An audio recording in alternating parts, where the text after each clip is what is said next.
Hello guys! Hello para to sa lahat ng mga Cancer. Okay Cancer, alamin natin kung anong messages, vibration, gabay energy para sa lahat. This is general reading, so pwede kang makaresonate. Gamitin mo ang iyong intuition sa panonood Cancer. Okay? So this is weekly tarot reading, so I hope na makuha mo yung energy. Okay, first card natin Cancer is Page of Michael. Page of Michael is all about tungkol sa mga, for example, obstacles and challenges mo. Dito sinasabi ng Page of Michael na kung ano man itong mga hinahanap mo sa sarili mo, like yung mga, parang, halimbawa, may mga hinahanap tayo na imperfections, diba? Parang, hindi ko yan kaya, ganyan, ganito, hindi ako ganito, ganyan. Dito sinasabi ng barahan na, wag kang masyadong mag-alala, wag kang masyadong hard sa sarili mo. Kung ano yung nangyayari sa isa ngayon, Cancer, may tawag dito, may sagot dyan ang universe. So, pwedeng may hidden message, hidden meaning kung ano yung nangyayari sa isa ngayon.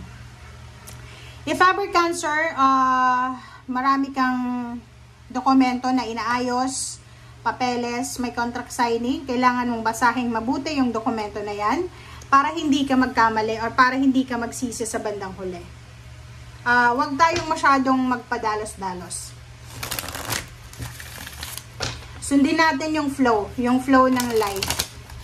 Kasi pag masyado tayong mabilis, magdesisyon, mabilis gumawa ng action, doon pumapasok yung pagsisisi sa bandang huli. Okay, next card natin is last quarter moon in Cancer is your energy. Take a breather. So, same with the Pisces and Scorpio. Pare-para yung energy nyo na sinasabi na keep going, go with the flow lang, just live in the moment. So, sa'yo ganun din, take a breather, maghanap ka ng rason para makapagpahinga, maghanap ka ng time para makapag-relax, makapag-reflect, makapag-meditate, makapag-contemplate, magkaroon ng chance para maayos yung iyong emotional and your financial na mga plano. Okay, so Cancer, dito sa baraha mo, ang pinaka-importanting mensahe ng 2 cards na to is yung kailangan natin na planuhin ang lahat.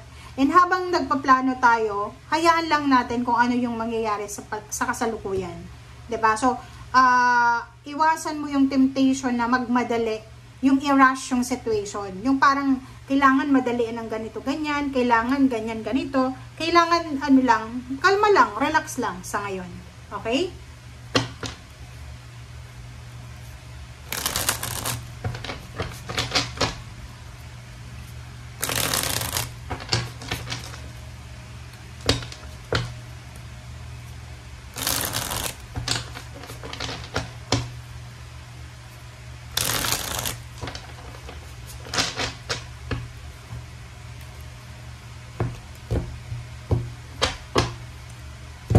Okay, first 2 cards tayo, Cancer.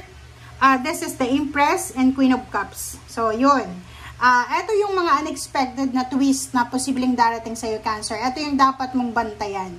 Unang-una, itong the Empress, sinasabi maraming magsisimula sa buhay mo na pwedeng magdala sa'yo ng sobra-sobrang saya, contentment, and satisfaction.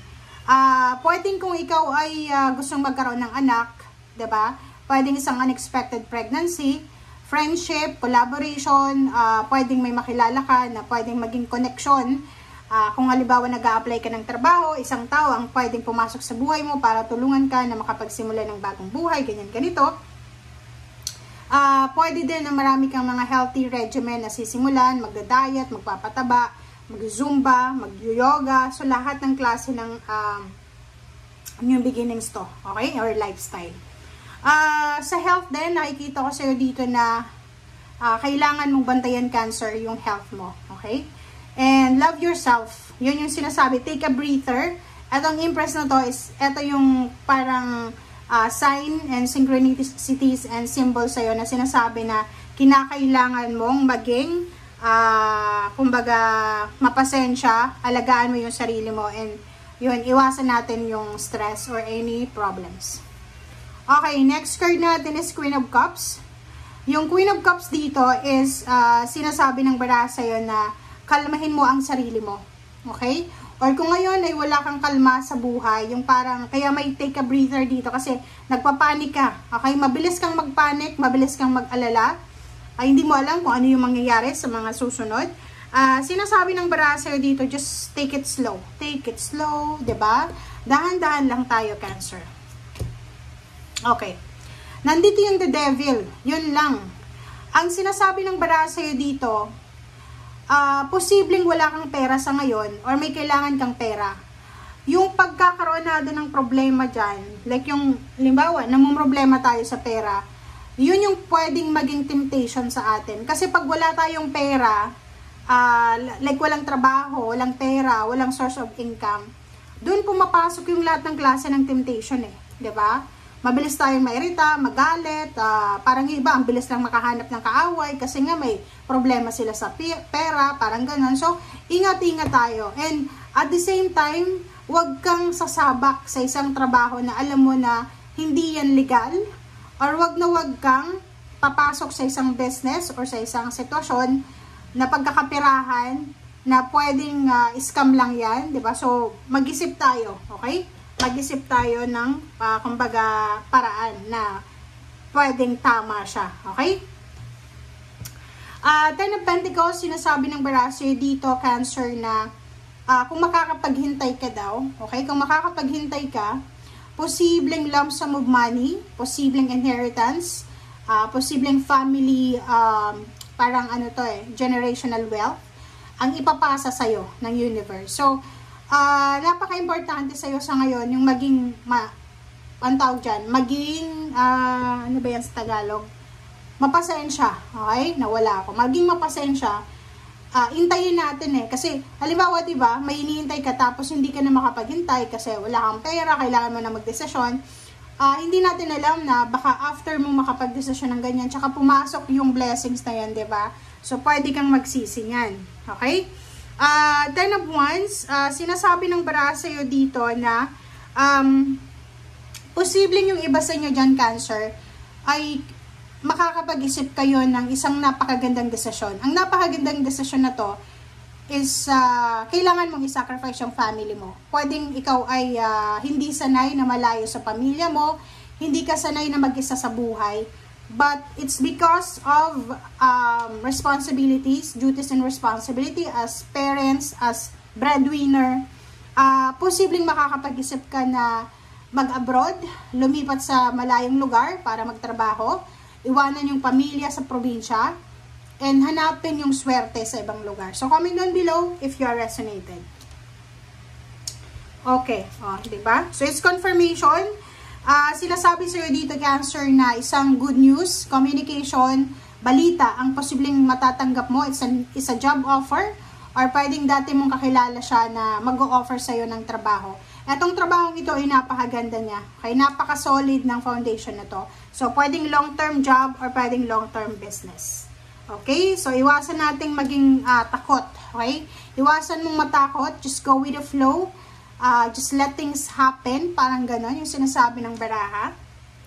And Knight of Swords, be careful sa mga offers na binibigay sa'yo. Kasi yun nga, diba? Doon tayo sa realistic guys na goals. Kasi pwedeng marami kang nababasa sa internet, sa Facebook, o sa kung ano man na social media platform na meron ka. Marami kang nababasa na, ganito, pwedeng umutang, pwedeng maging mayaman in 1 week, ganito, ganyan. Yung mga, kumbaga, scamming tactics sa online. Iwasan mo yon kasi yung magician, sinasabi na yung pagyaman ng tao, yung pag-asenso ng tao, yung pagkakaroon ng maayos na pamilya, tinatrabaho yan. Okay? Imposible yung one day millionaire na yan. Okay? Instant millionaire, instant million, instant money, imposible yan. Okay. Next card natin is 8 of Cups. And then, 3 of Swords. So, nakikita ko sa'yo dito, if you, for example, this week, makaramdam ka ng pain and heartaches or any betrayal, parang gano'n, feeling mo na betray ka, feeling mo na traitor ka, just let it go. Okay? Abandon the situation, remove yourself from drama, remove yourself from that situation. Okay? So, nakikita ko rin sa'yo dito, isa sa dahilan, isa sa, kumbaga, rason kung bakit gusto mong lumipat ng bahay, lumipat ng trabaho, umalis sa lugar kung nasaan ka, kung saan ka man ngayon, is because of misunderstanding, competition, pag-aaway ng pamilya, kapitbahay, kaibigan, katrabaho, between management, parang ganun. So, nakikita ko sa'yo dito, napakaraming rason, or parang napakarami kang makukuhang rason para makaalis ka sa sitwasyon na meron ka sa ngayon.